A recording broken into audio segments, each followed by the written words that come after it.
Join us as we dive into the history, hauntings, and high strangeness of the world to try to better understand the paranormal. I will be your guide. I am paranormal researcher and investigator Eric Freeman Sims. Welcome to the Unseen Paranormal Podcast. Hey everybody, welcome back to the Unseen Paranormal. I'm your host as usual, Eric. Thank y'all for tuning in. Thank you for listening. I appreciate every one of you. Y'all are awesome. I have an amazing audience. Thank you so much for listening. This week we have another awesome show that I was really excited to get her back on the show. We had her on a couple years ago talking about Christmas spirits and all the spookiness with how Christmas is really spooky, probably spookier than Halloween. But she has a new book out. Sylvia Shults. It is called Gone on Vacation, Haunted Zoos, Museums, and Amusement Parks. So just a fun show and places that you normally don't think are haunted. Just a really cool conversation. Kind of winded everywhere, but we had a good conversation. I enjoyed it. She's a very, very nice lady, very smart lady, and a great author. Go out and pick up her books. We also talk about her book, Grave Deeds and Dead Plots, Volume 2, a little bit. And it's when the true crime and paranormal kind of cross over each other. And so, as y'all know, I've talked about before, true crime is my other forte. I love true crime. And if I had more time, I would actually probably do a true crime podcast as well on top of this one. But I just don't have the time right now with buying the Night House and getting it up and running. But yeah, go check out her books on Amazon, Barnes & Noble. And there's a small website called bookshop.com that they actually donate part of the proceeds to independent bookstores if you buy her books through there. So check out her books and also her Christmas book, which is awesome. You can find it there as well. Just want to tell y'all today, you're worth it. There are people out there that care about you. And no matter, if you're having a bad day, fuck it.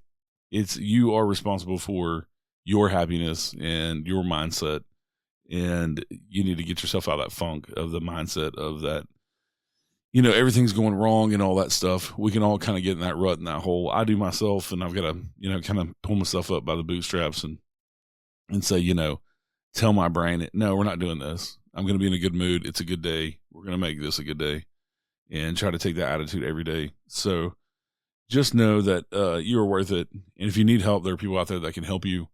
And there are always people out there willing to listen. And so hopefully everything is good with everybody and you are having a good day. But we'll get into the show now with Miss Sylvia Shults. Thank you so much for listening. Sit back, relax, and enjoy the show.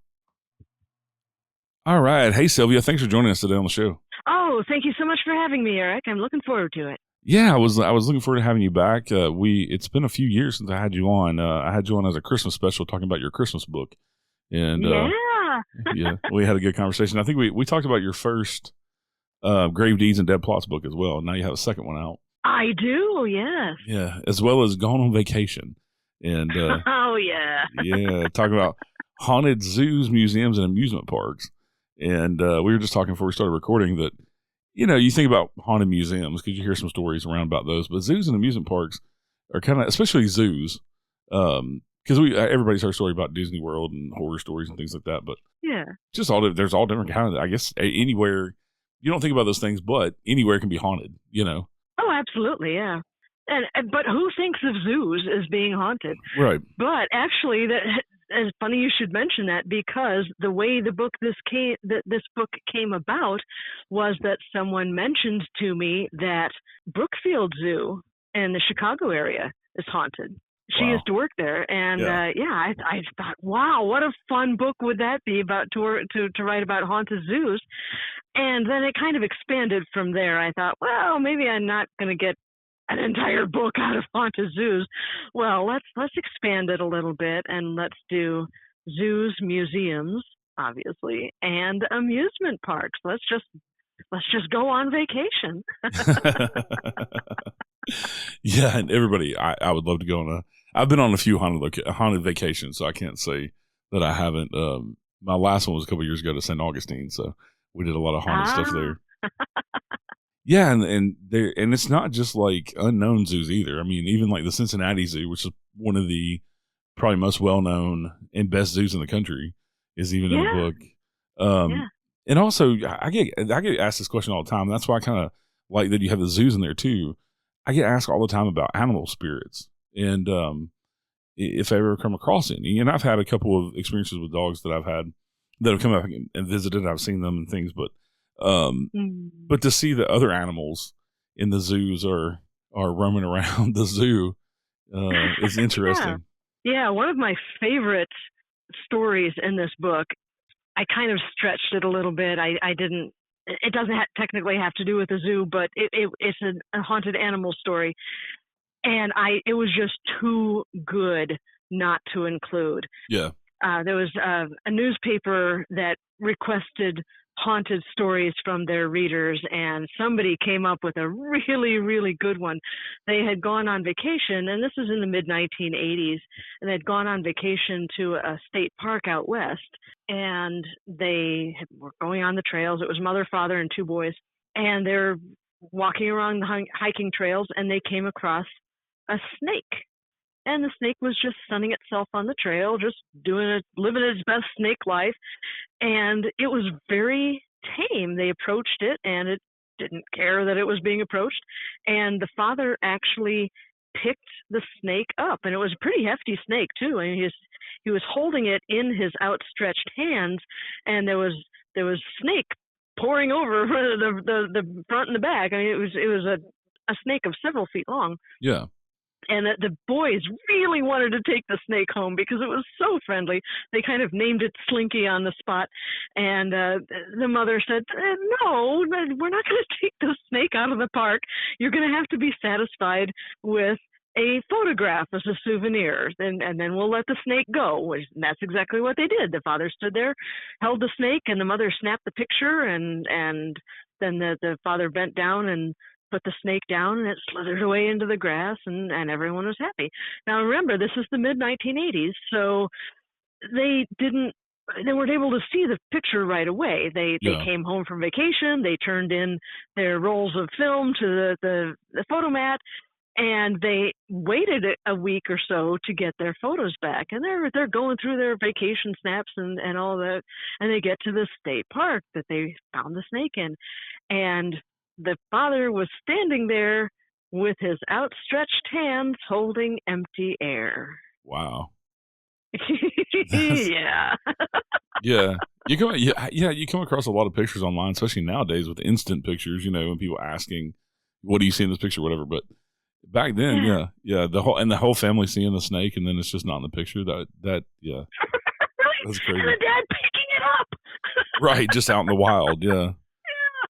And that makes me wonder how many other animals that you see are maybe spirit animals out in the wild, and you just say, oh, well, that's a deer, or, Yeah. You're not going to go up and make sure that it's real or that it's alive, or, Right. Who knows? Well, I said the same thing about Bigfoot, because one of the analogies I use about Bigfoot is that if you see a bear in the wild, you're not going to go up and poke it in the butt to make sure it's real. That it's not a spirit or like an interdimensional being or something, or like a time slip. And so like with Bigfoot, maybe we're seeing Bigfoot as a time slip of an animal that lived, or the spirit of an animal, that lived a long time ago, but we're not, sure. People aren't going up and touching them to make sure that they're real. But yeah, that makes you think, how many animals out that you just see, birds and other things every day that may not really be physical beings. Yeah. Yeah, and the Cincinnati Zoo is the one that caught my attention too. In the book, just because it is such a famous zoo around the world. Yeah.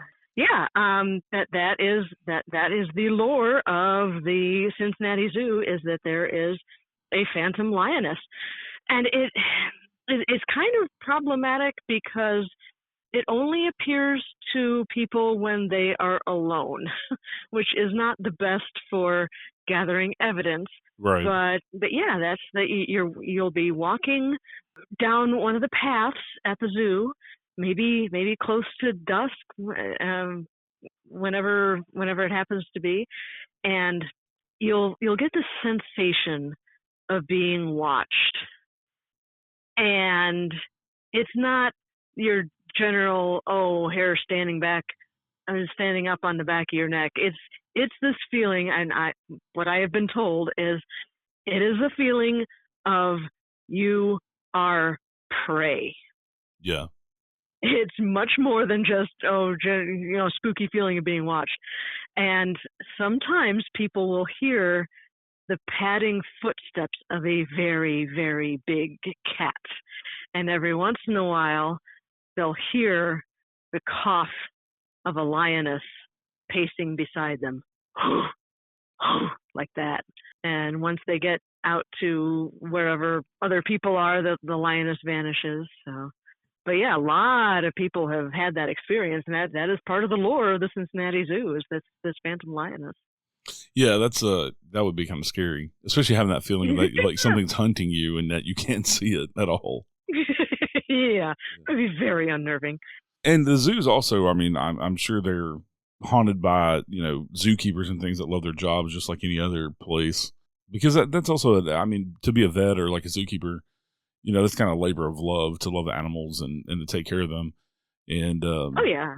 So so not just ghost stories as far as animal ghost stories, but also people ghost stories, ghosts of people spirits at zoos as well.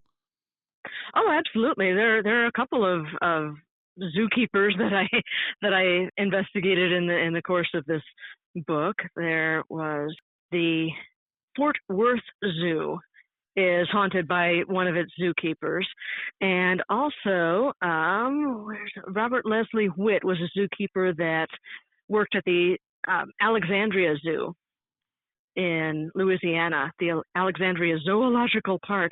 And Robert Witt, he was known by Les, but his middle name was Leslie. So Les Witt was a zookeeper there in the early part of this century, and he was absolutely devoted to the Alexandria Zoo. The Alexandria Zoo started off very small and kind of on rocky ground with its funding and everything, and people were like, well, I don't know if the zoo's going to make it. But Les just poured his heart and soul into the Alexandria Zoo. He designed exhibits for the zoo and really brought a lot of people into the zoo to enjoy the animals through the use of interesting exhibits. He was not a well man. He had a heart transplant in 1994, and he used this second chance at life to the utmost. He threw himself into his work.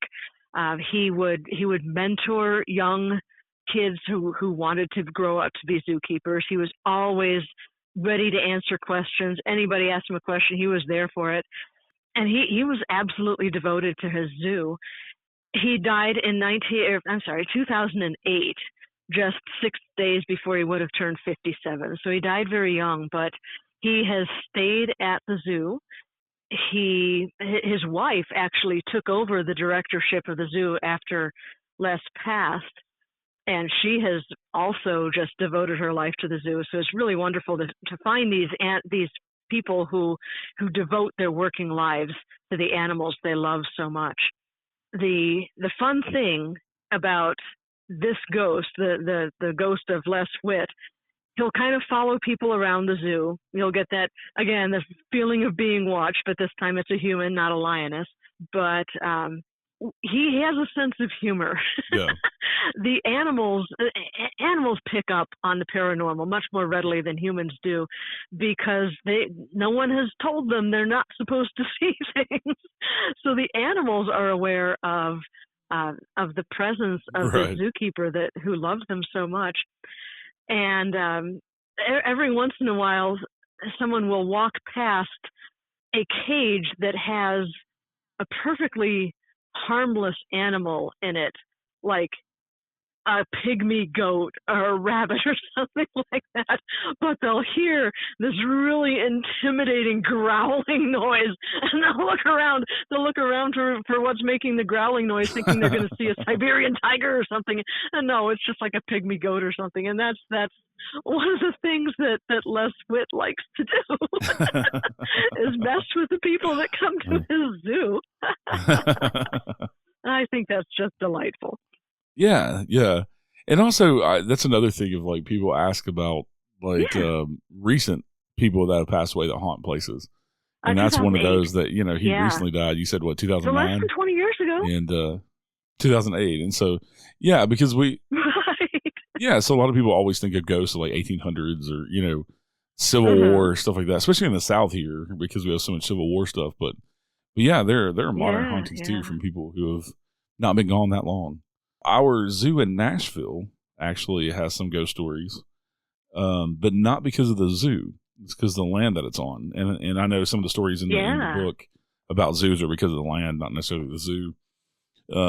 But the Nashville Zoo is on what was a plant. I believe it was a plantation one time called Grassmere. And originally the Nashville Zoo was like 30 minutes outside the city before Nashville got really big. And they had Grassmere Wildlife Park.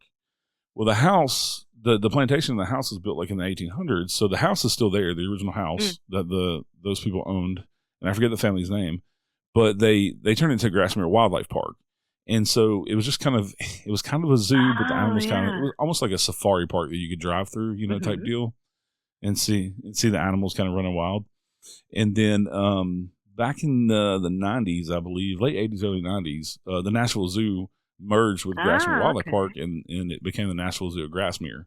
But there's stories of people seeing things there of actual human spirits because of what was on the land before there was any kind of safari or wildlife or zoo type park there. And the mansion that's still there, Grassmere Mansion, I've heard lots of stories about it being haunted, and they even do. I don't know if they're still doing them.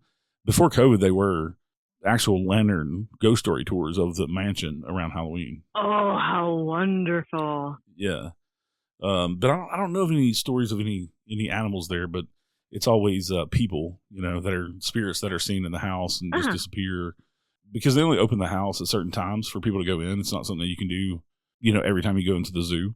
So they open it for special occasions and stuff. So, but people have reported seeing, a lady in the window and things like that when there's nobody supposed to be in the house. Yeah.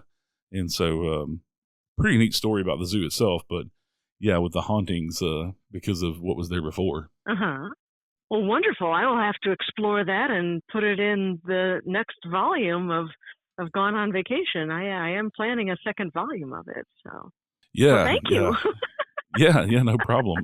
But yeah, it's the Grassmere Mansion, I believe is what it's called, and yeah, it's in the Nashville Zoo now. Fantastic. I will look that up. Yeah. So let's talk about some haunted museums. Okay. I'm kind of on the fence about haunted objects. I call myself a skeptical believer anyway, even though I've been an investigative researcher for 20 years and I've seen, I believe in the paranormal, I've seen too much crazy stuff, but I'm kind of on the fence about people haunting objects. But museums would be the place. If they're going to have haunted objects, it would definitely be museums. Oh, definitely. Yeah, museums are just crammed with all sorts of things, and these things used to belong to people. Yeah, one of the most fascinating exhibits I've ever seen was Egyptian exhibit in Nashville at the Frist Art Museum, and there was just an air about those artifacts. They just had like an otherworldly like power. I don't know. It was kind of palpable. It was weird.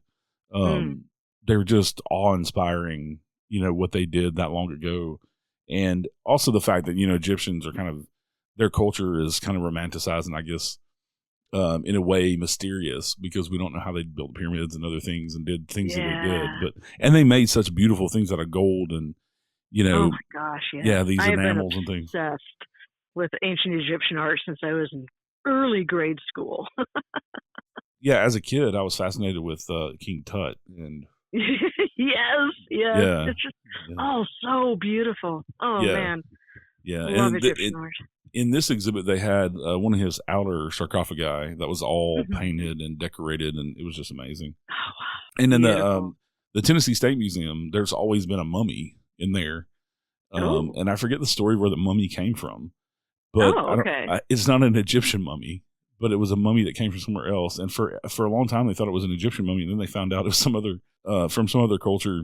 I wonder how that mix-up happened. That's it's kind of not usual to mistake an Egyptian mummy for a mummy of another culture. It's a weird. I don't remember the story. It's been a while since I've been to the Tennessee State Museum, but it's a really weird story about how the mummy came to be. And and when the Tennessee State Museum was in its old building, they actually just built a new one a few years ago, a standalone building. It was actually in the basement of Tennessee Performing Arts Center. And Okay. that's where, you go to see Broadway plays and all that stuff. And it's free to get into. It still is, since they built a new building. And so Nice. we'd go see a play and go down and see all the exhibits in the museum. But I had asked one of the security guards one time if they ever had anything happen, and she said that she wasn't allowed to talk about it. But she's like, there's stuff that happens all the time. She's like, we're here before it opens when there's nobody in the building, and we're here because they're state park rangers, and that are at the desk there. And she's like, yeah, when we're closing up, there's stuff. We see stuff, and she's like, I'm not really supposed to talk about it. Oh, man. Yeah. I'll tell you what, security guards are the sources of some of the best stories. Yeah. But yeah, museums all around the world, and there's so many museums with so many old artifacts. Some of them I don't know, even being on the fence about haunted objects, I would just think some of them, like the Museum of London, the Victoria and Albert Museum in London. Yeah, the Victoria and Albert Museum. That is a wonderful place. I felt like such a jerk racing past all these incredible incredible displays of things just to see the two haunted objects that I came there to see. But to be fair, we were there pretty close to closing time, and I wanted to spend as much time as I could with these two objects. Yeah, I kind of walked past a whole bunch of other stuff. Yeah, the V&A is home to two haunted objects, and yeah, we'll just skip past the whole our haunted objects and actual thing. Yeah. Discussion just for the sake of the stories.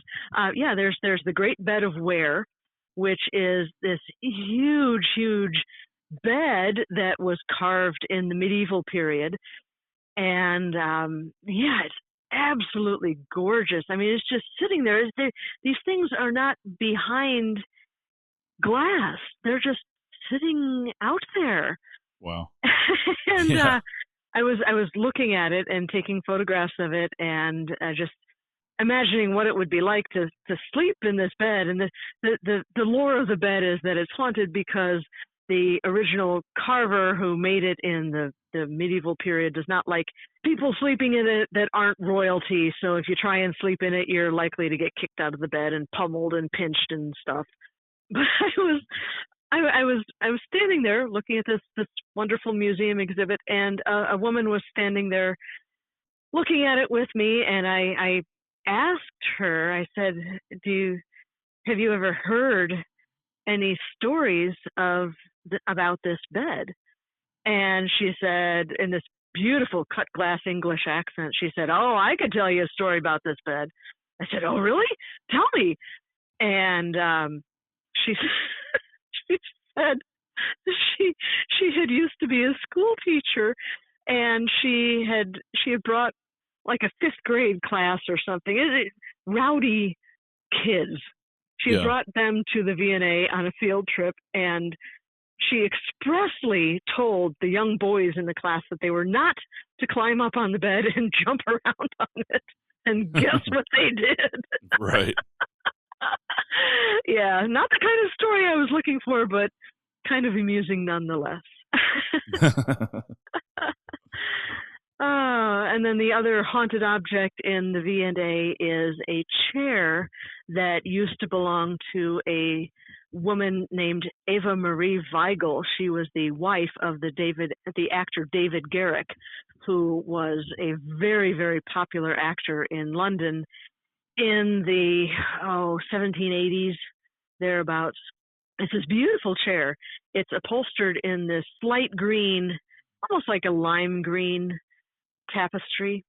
And the lore of that is, and I've seen pictures of this, it didn't happen while I was there, but I've seen pictures where there's like a fleur-de-lis in the middle of the seat of the pattern of the tapestry, and sometimes that fleur-de-lis will kind of crumple as there's somebody sitting on the chair, someone you can't see but is squishing down the cushion on the chair. So I was hoping to see that, but I did not actually witness that for myself. Yeah. I've just seen photographs. Well, you're talking about running past everything, you see those two objects, but in your book you put it has 145 galleries and 4.5 million objects. So the V&A is really huge. Yeah. I don't know how many, even in a day, how many objects you could have went and saw. Right. There's another museum that I went to, and I should have asked them about the hauntings, but I didn't because we were so fascinated. And in this museum, you do your own tour, and it's the Medieval Torture Museum in St. Augustine, Florida. Oh, wow. Yeah, and you scan this QR code with your phone, and their exhibits are numbered, and so you play the number for that exhibit. And I think there were like 50-something exhibits, and they were recreations, and they had, of course, mannequins and things on some, within the torture device to show you how it worked and things like that. And there were some interactive things, too, that you could do, like pull up the guillotine blade and let it go. But it was most of the objects were from a private collector who started the museum. Yeah, and weirdo. yeah, I think it was something like 80% of the objects in there were real, like really from the medieval times when they did. Yeah, a lot of the torture they were actually used. And but yeah, I should have asked.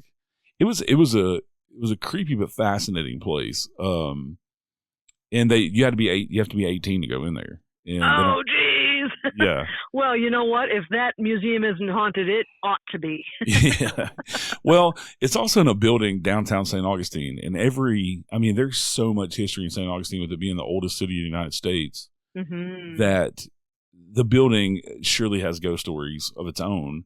And the land that the building is built on, because it's right downtown, right not far from the city gates, which even the original city gates are standing, have their own story. But yeah, I should have asked them. I did get to investigate a haunted museum while I was there. I got for 2 hours, I got to investigate the Ripley's Believe It or Not museum, the original one. Oh, nice. Yeah, and I actually caught some photos of some shadow play that is kind of weird. Fun. Yeah, like investigators, we take 3 pictures in a row. And I did that, and in some of the pictures, the shadows would move. Excellent. Yeah, I have one, and it doesn't look like a head or shoulders or like a shape, like a particular shape. But I have one that I took when you go upstairs in the museum. They have a railing all the way around, and there's a big rectangle that's open that you can see the ground floor. And if you look up, there's these huge Tiffany stained glass windows that make up the roof, and beautiful. And they have them backlit, and they're just beautiful. But so I was taking pictures across that opening on the other side of the railing, and there's in the middle picture there's a shadow that's on this wall that's not in the first picture or the second picture. We only got to investigate for 2 hours, but it's not something that everybody goes and does. So it was very interesting. And we kind of hung around this one voodoo doll. I forget what it's called. It's not a voodoo doll, but it comes from voodoo. It looks like a real baby wrapped up, like swaddled. And the head of it, but it's some kind of cursed object. And it's one of the objects that Mr. Ripley actually collected himself. Oh, neat. Yeah. And the building is actually haunted itself, and they have an exhibit about that as well. Oh, cool. There was a lady murdered. It used to be a hotel. It was the hotel warden. Ooh. And that's originally what it was built, was as a hotel warden back in the 1930s. And then actually it was built as a mansion. And then they decided the rich people that owned it decided to turn it, the wardens decided to turn it into a hotel warden. Well, in the 1940s, there was a lady that was murdered in the bathtub, and whoever killed her was started a fire to cover up the murder. Ooh. And so everybody was rushed out of the building. Well, they have an exhibit set up to kind of show you what the room looked like, the hotel room looked like, and kind of the murder scene looked like. And that was kind of interesting. But the building itself is supposedly haunted by this lady, and they never found out who her killer was either. Man. Yeah, and the building it's interesting, and it's Ripley's Believe It or Not. It's the very first one, and the history on the building is interesting with the Castle Warden. Mr. Ripley stayed there before he ever started the museums in the 40s and 50s, and early 50s. So mostly the 40s. Well, he kept trying to buy the place because he wanted to put his museum there. They would never sell it to him. Well, Robert Ripley died, I believe, in 1950. He died.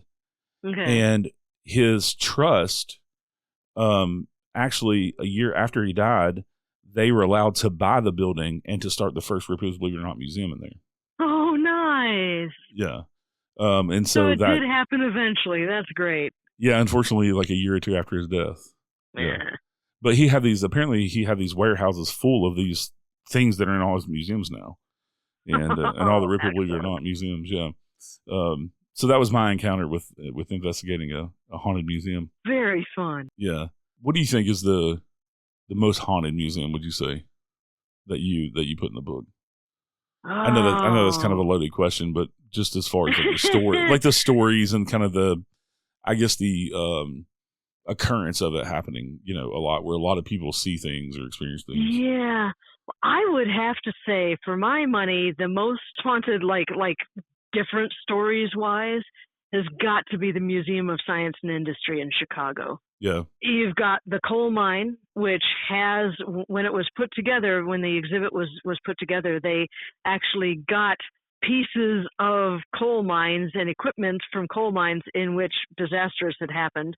You've got the Pioneer Zephyr, which is haunted for some odd reason. We're not exactly sure why.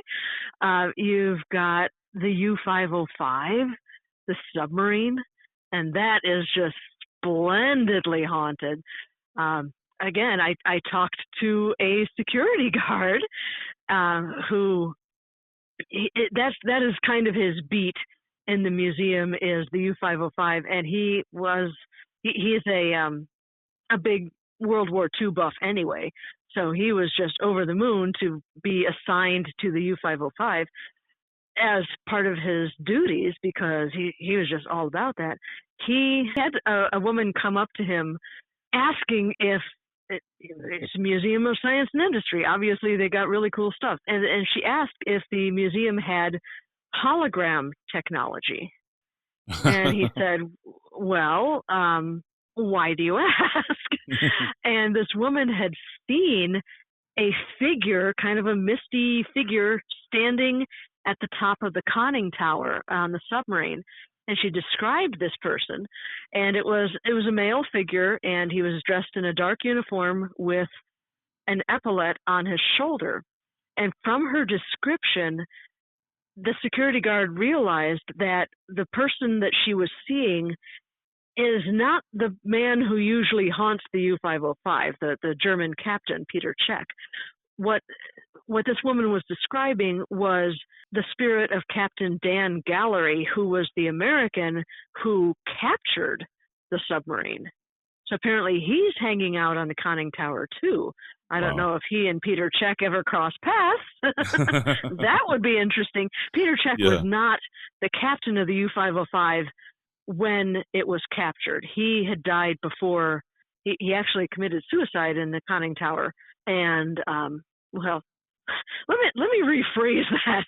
He shot himself in the head in the conning tower, and that did not kill him. And the submarine was supposed to be diving and keeping quiet, and that's the only danger for a submerged submarine, is the sonar and other subs and other boats listening in. And you have to be really, really quiet on a submarine so nobody hears you. And Peter Czech was making a lot of noise. He had just shot himself in the head, and he was carrying on quite a bit. So his second in command had the sailors take Czech to his bunk and put a pillow over his face and smother him to keep him quiet. Wow. So yeah, I think I've heard that story somewhere before. Yeah. That's the submarine that's at the Museum of Science and Industry. It was actually Dan Gallery's brother's idea to have it there. His brother was named John Gallery, and he was actually a priest in one of the Chicago dioceses. And he heard about the fact that the Navy was planning to scuttle the submarine because there was nothing else they could learn from it. And he's like, no, you can't. You have to save this thing. And he got together a petition to ask the Navy to donate it to the Museum of Science and Industry. And there were school children collecting pennies to help buy this submarine, and that's how it was towed to the MSI. And it was stored outside for quite some time. and they finally in, oh gosh, like the 1990s, I think. Yeah. I that sounds right. They finally brought it inside because Chicago weather is not great for artifacts. So yeah, it is displayed inside now in a great big huge warehouse-like room that has other exhibits besides just the submarine. It's really a fascinating place. Yeah. I'd love to go there. That's one of the museums I'd love to visit. I also want to go and spend a week in Washington, D.C. with the all the Smithsonian museums. Oh yeah, that'd be awesome. Yeah, it's just like the museum in London. It'd probably take you a week just to go through one of them because there's so many exhibits. Oh, I expect so. Yeah. Yeah. And it's interesting that the Smithsonian is haunted by the ghost of Smithson, who never visited the United States. Yeah. One of the other museums that caught my attention, because I've been there, and it just reminded me of another story, actually, that I've experienced. Yeah. I really didn't realize I had so many museum experiences before we started talking. The Titanic Museum in Pigeon Forge, Tennessee. Yes. I would love to go there. It is amazing. I've been fascinated by the Titanic since I was a kid, and it's wonderful. They have a exact recreation of the Grand Staircase that is beautiful, and it's just amazing, and just the whole experience is awesome. They're actually adding on to it, so I'm looking forward to going back to it whenever they get that done. But we used to go at least once a year to the Smoky Mountains, to Gatlinburg and Pigeon Forge on vacation and stay in a cabin for at least an extended weekend. It's just, if you live in Tennessee, it's just something you do, but the Titanic Museum, I had been there, I guess it's been 3 years ago. We went in April. Mm-hmm. I was in the chat of a live stream that some of my friends were doing, and they were talking about, this is a month later after I had come back from Gatlinburg. I was at home, and I was in the chat of this live stream with some of my friends, Cisco and Steve Stockton, and they were talking about the curse of the Titanic and all this different curse stuff. At the same time that we were talking about the curse of the Titanic, and everybody's talking about it in the chat, and I was talking about how I was just there at the museum, we see this. Somebody puts in the chat, everybody go look at the news. Well, while we were talking about the curse of the Titanic, the big ice chunk fell off the wall and fell on 5 people at the museum.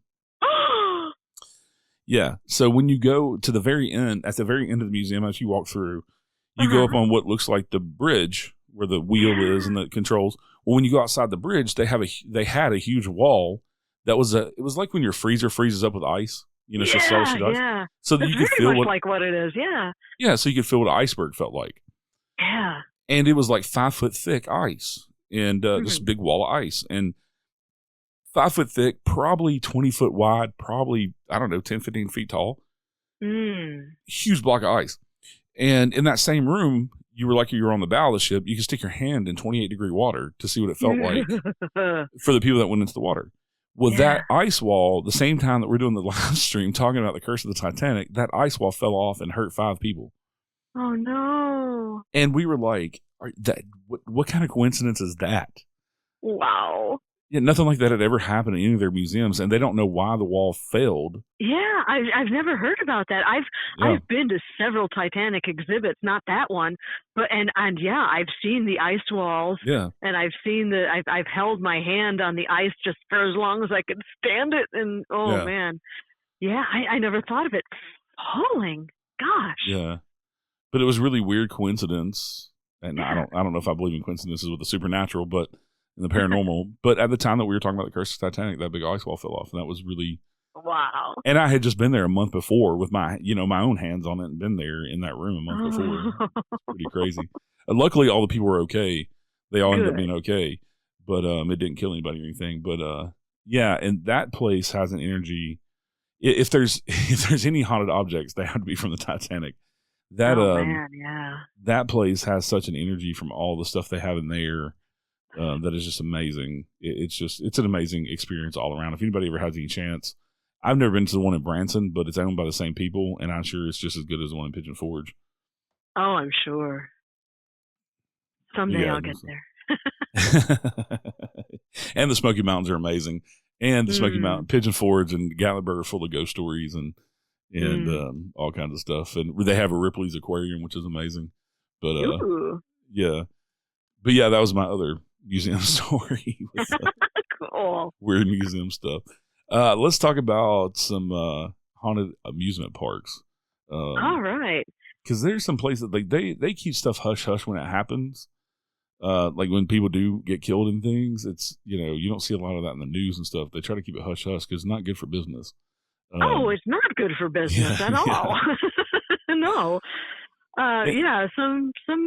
Most amusement parks do not want to admit that anything happened like that at all, ever. Yeah, I was thinking to myself before I started writing this, I'm like, how am I even going to do this? I mean, it's an open secret that the Disney parks are haunted. Yeah. So I felt okay writing about that.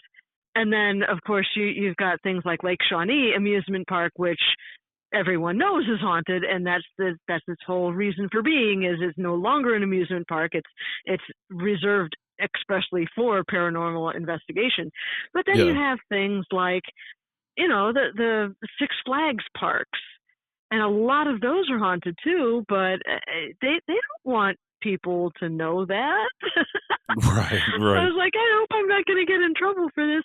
But I have a dear friend who lives up right next to Gurnee, and she and her daughter and I went to Six Flags in Gurnee one day and had a delightful time. And she told me all of the ghost stories associated with the park while we were there. And we went to see a show at the theater, and she showed me a certain seat in which a lady had a heart attack and died. So she was telling me all these stories about Grandma Rose. And Grandma Rose is a real sweetheart, and she comes to Liz when she needs to tell someone something, pass a message along. And Liz actually ran into Grandma Rose at a laundromat once and sat there and talked to her for like an hour and a half. And Grandma Rose wrote out a note with a message for someone for Liz to pass along. And Liz said, I didn't realize until later that I probably looked like a dork talking to the empty air for an hour and a half, because Grandma Rose passed away several years ago. Wow. And she was kind of intrigued to run into Grandma Rose at the laundromat, because Grandma Rose usually hangs out in the theater at the Six Flags park. But yeah, she showed me this note, and it was fascinating. So Liz, I should say that Liz is a psychic medium. So yeah. So it's no big deal for her to sit and talk to someone like that for an hour and a half, but it does make other people wonder. Right. Yeah. And with amusement parks, of course, the first thing that everybody thinks about is either Disneyland or Disney World. Depending on which, it depends on which coast you're on. If you're on the east side of the country, we all think of Disneyland or Disney World in Florida, and if you're out west coast, it's Disneyland in California. Yeah, I had a hard time keeping those. And they keep keeping track of which was on which coast, and I think I finally got it. Yeah.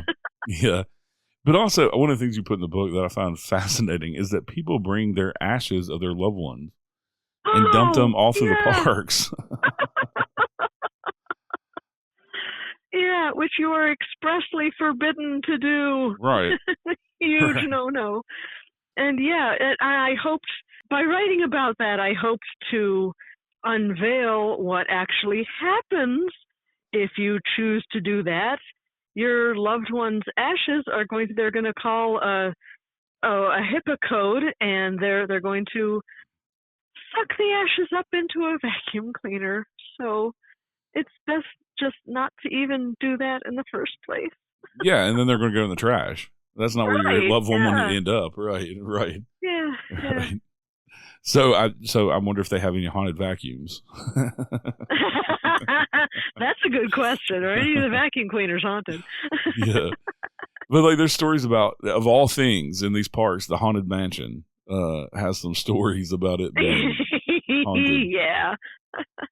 There are some fun stories about the Haunted Mansion that has more than 100, more than 99 ghosts, or however many they claim. Yeah. There are quite a few. You mentioned the Shawnee amusement park, Lake Shawnee.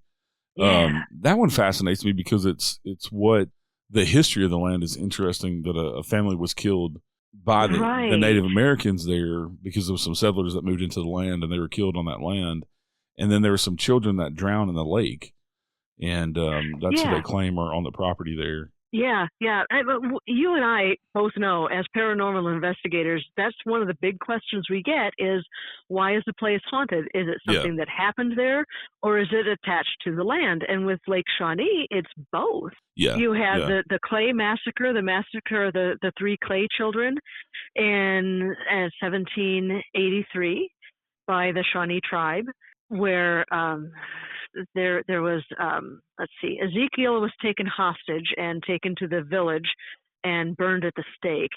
And Bartley and Phoebe Clay, Bartley was attacked in the field when Ezekiel was kidnapped, and Bartley was scalped. And Phoebe saw this happening and ran up to the brave that was scalping her brother and slapped the knife out of his hand. And for that act of bravery, she herself was killed and scalped too. Yeah. So you've got the deaths of these 3 children, and then having their family bury them on the land. And then 150 years later, you have this amusement park being set up on the land. And there were a couple of deaths in the pool. There, on the morning of July 3rd, 1966, there was a mother who dropped her son, 11 years old, off at the park and she said, "Hey, go play, have fun, have a good day at the park." And he was in the pool and he was exploring, and he found the drain at the bottom of the pool and stuck his arm in and got stuck and could not come up for air. Wow. So that is how he drowned in the pool. And then there was another, after that, there was a woman swimming in the pool, and she claimed that there was a force that tried to pull her under as she swam. She nearly drowned. She escaped drowning. But after that close call, the park decided to fill in the pool with sand, and they did not have a pool after that. And then there was also, in the early 1950s, there was a little girl who was riding the swing ride. There was a soda concession stand next to the swing ride, and there was a trucker delivering soda to the stand, and he was backing his truck up and did not look where he was going, and he hit the ride, and the little girl was killed. And she is definitely a big part of the Lake Shawnee lore. She has appeared to many, many people. And that's one of the places that I've seen a couple of the ghost hunting shows go to, where they've had activity that I actually thought was real. Like they actually caught stuff on camera that I don't think they were faking. I think that place is really as haunted as it is, made out to be. Oh, yeah. Just because of the Native American history with the land, with, they think there's so many thousands of bodies buried around that, kind of in that valley, in that area. And with, it's just been a place of tragedy too over the years. Yeah. Another place, and I found this interesting because this legend I've heard not just here at this theme park, but at other places around the country. We even have one out towards Memphis. But at Six Flags in St. Louis, there's a pig man. And and there's a legend of a pig man out in the Shelby Merriman Forest State Park out towards Memphis. Oh. And this was a farmer who somehow got disfigured so his nose looked like a pig. And they still claim to say that he haunts out there, and if kids go out there, to park and to neck, as they used to call it, to make out, that he will, that's when he appears and scares them. Whether that's true or not, or he ever lived or not, I don't know. It might just be one of those, urban legends. But so there's a pig man. There's a pig man that's seen at Six Flags St. Louis too. But I just find that like some of the tropes, I guess, like the lady in white, the pig man, goat man, things like that. Kind of. Also, there's another story in the book somewhere. It may be in your other book. It may be in Grave Deeds and Dead Plots, but about the kids. If you put powder on the back of your car, the kids' handprints will show up. That's another trope that heard about all across the United States with the legend of the kids pushing your car over the train tracks. Oh my gosh. Supposedly, I think every state in the union has at least half a dozen crybaby bridges. Yeah. And I saw that. I don't remember what story it was, but I saw it in one of the stories. I read both books not too long ago, so they kind of run together, I think you're right. I think that was in Grave Deeds and Dead Plots. Yeah. I'm remembering that because that was the one I wrote most recently. But yeah, gosh, which one was that? One of the stories that caught my we'll go ahead and switch over to Grave Deeds and Dead Plots. That's a good segue. It's a Grave Deeds and Dead Plots. One of the stories that caught my attention was Murder for Christmas. That was it. Was that it? Okay. Because was it, yeah. Recently, the show 28 Days Haunted that was really popular on Netflix. Oh, okay. Kind of brought this story back up. One of the buildings from the story was on that show, but about this family that got massacred in 1929. Mm-hmm. Yeah, that was Madison Dry Goods and Country Store. Yeah. Yeah, and building built in 1908, and in 1929, when the murders happened, there was the funeral parlor in that building, and that's why it is so active. And yeah, that was the 28 Days Haunted, and that's the building on that show. Yeah, and that the Murder for Christmas story is just, it reminds me of a different story, but that's a different story. So, but this whole family is massacred, and then they found the dad's body out in the woods. Right. And the oldest son was actually in town buying goods or something for his family for Christmas. Yeah, picking up some more ammunition. Yeah, because the dad sent him away. Yeah, and but this father shot his own kids and his wife and everybody, and even killed the little baby. Shot everyone. Shot or bludgeoned everyone. Yeah, just a tragic story. And then, but this is the stories that you would expect places to be haunted because of these things. Yeah, that will definitely cause a haunting. Yeah. But the Grave Deeds and Dead Plots, I like those books because I'm also a true crime buff. And so when the two paranormal and true crime kind of cross over, that's some of my favorite stories. And that's a horrible story about a family getting killed and then, these hauntings, but it kind of, those stories just kind of mix two of things. I have mixed feelings about it, but man, the stories are just so interesting. Yeah. The hauntings are interesting. The history is just fascinating, even if it does involve blood and murder and guts and everything. But yeah, these tragedies happen, murders happen, and I felt like I ought to keep these people's memories alive. It's not just the murderers, it's the victims that deserve to be remembered. Right. And I think my whole thing is I'm a very sympathetic, empathetic person. And so I think my fascination with true crime, with serial killers and things, and like family annihilators, is like I could never imagine hurting somebody. So I think for me, it's the psychological part of it, of how could you do that, especially with like a serial killer. Like you have the story about Carl Panzram, and here was a horrible serial killer. Oh man, yeah. And how did they get to the point that they just have no sympathy or empathy for anybody, that they could just kill people? And that's what, for whatever reason, gave them joy in life, Yeah. How do you get to that point? Yeah.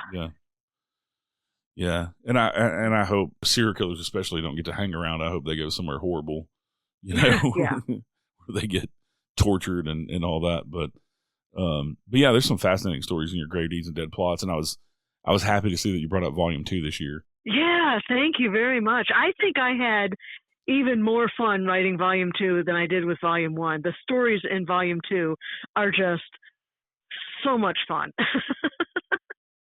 I know it's a horrible thing to say about true crime, but they're really, really interesting, which is what caught my attention. Every single one of these stories is worth remembering and worth looking into. Yeah, one of the stories you put in there was the death of Superman, George Reeves, back in 1959. Yeah. Because his death has always kind of been surrounded in mystery. It has, yeah.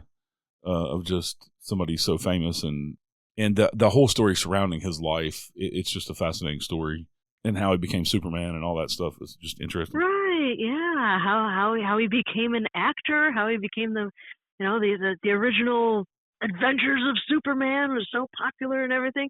I like investigating these people's lives too. Yeah. I mean, they had lives before they were brutally murdered, and they say that it was a suicide, but there's nobody then or now that thinks that George Reeves actually killed himself. That it's just a physical impossibility, and no. Yeah, and he's still sitting at his old house. Yeah. As well, haunting his old house. Yeah. And I've heard stories where people have seen him at other places around town. He was known to be here and there sometimes. Mm-hmm. Also, you wrote about Helter Skelter, which is a story that I find interesting with the Tate murders, Tate LaBianca murders, and that whole thing with the Spawn Ranch. And Spawn Ranch now, I've seen a few of the ghost shows have gone to Spawn Ranch and investigated. Uh-huh. But that place, I think, Spawn Ranch, I think, was known to be kind of haunted before Charles Manson and the family stuff. Yeah, I think it was. I don't know what it is about this stretch of Los Angeles. Yeah.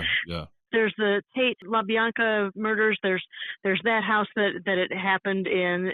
There's George Reeves' house was on that stretch of land too, or the stretch of road too. I think, if I'm not very much mistaken, I think that's where Mariska Hargitay's mother. You know the one I'm talking about, yeah. Jane Mansfield. Jane Mansfield, yeah. Yeah, and there are actually parts of. I learned this while I was writing about Jane Mansfield for Days of the Dead, that there is a safety bar on modern trucks that have been installed since the Mansfield accident, and they are called Mansfield bars. Yeah, that's that bar that you see hanging down on the back of trailers. Yeah. They hang about halfway down the tires, Yeah, I don't know why the Charles Manson is just, that whole thing is always fascinated everybody. Because he was a lunatic. That's why. Yeah. Ooh.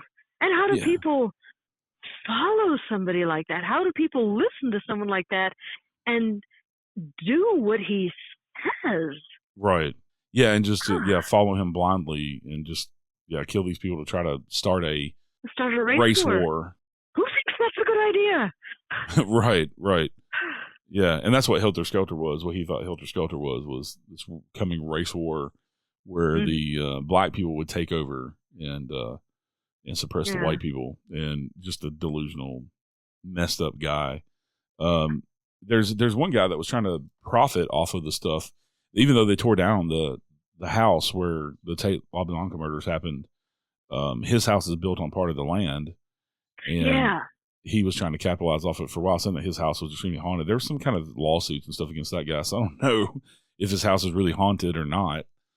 He claimed to see some really crazy stuff. He claimed to see Sharon Tate in his living room with her belly cut open and things, and so I don't know if his house in particular. But it seems like nobody else on the street, where these other homes that were built on that same property have ever had any issues, except for that one guy. I've never heard of anything else on that street having any sort of problems. But this guy, because his house is right next door to the house that was torn down. Yeah. It seems like that guy was just trying to capitalize off of it. It's possible, yeah. I mean, I'm open to the idea that the shades might still be wandering the place, but I think he really leaned into it. Yeah. There's a property that I talked to a lady, Danielle Oberosler is her name, and she's a tattoo artist out in California. And she wrote a book about her house that she bought with a guest house behind it. And the guest house, she actually has evidence that Charles Manson would hang out there. Oh, my. And the guest house was extremely haunted, and that's what she wrote her book about, because she was trying to fix it up. And it was once home to like a biker gang that Charles Manson hung out with and things. And I had a really good interview with her. She wrote a really good book about it and her experiences and her daughter's experience in the house as well. Cool. And how they finally found somebody to help them get rid of the really negative stuff. And she still lives there and rents out the guest house, and they don't have as many problems as they used to. But she said she found direct evidence that Charles Manson used to hang out there around the time that the murders and things happened. And so she had wondered if his spirit was hanging out there. And she believes that he showed up in her bedroom one night as an apparition. Oh, man. She woke up and saw who she thought was Charles Manson after he died. No, I think she said she saw him before it might have been before he died. Maybe like an imprint on the environment, like a recording or something.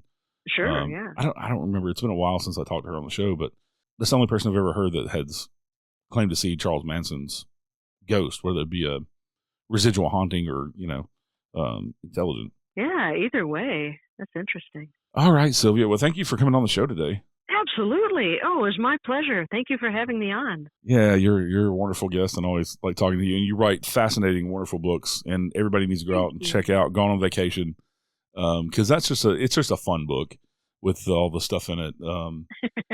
Yeah, Grave Deeds and Dead Plots, Volume 1 and 2 are kind of more serious, like we're talking about with the with the murders and things like that. But yeah, Gone on Vacation is just one of those fun reads with the paranormal and places that you never think of that are haunted.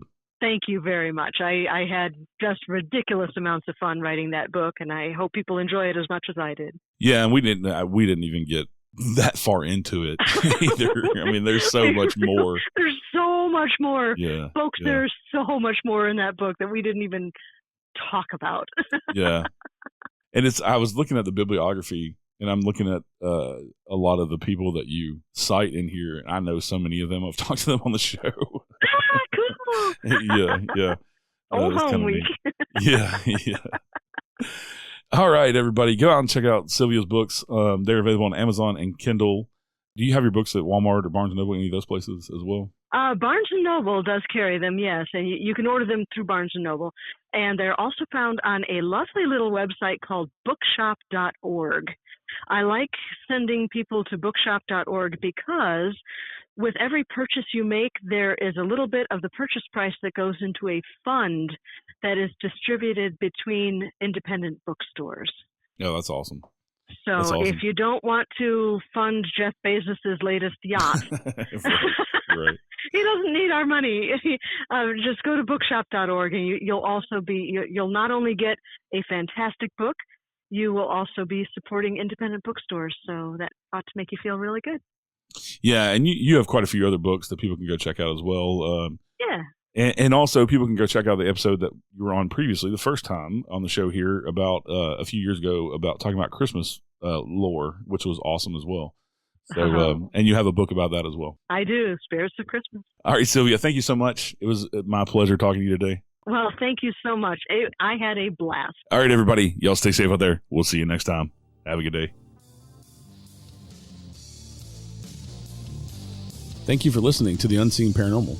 Join me next Wednesday with a brand new guest, and please rate, review, share, and subscribe on Apple, Spotify, or wherever you're listening right now. This helps more people discover the show. You can connect with me over on Facebook, Instagram, Twitter, or join us in the Unseen Paranormal Lounge group on Facebook. Until next time, remember, some of the scariest things are unseen. You have come to the end of the line. Whoa. And I can feel you as you pass the other side.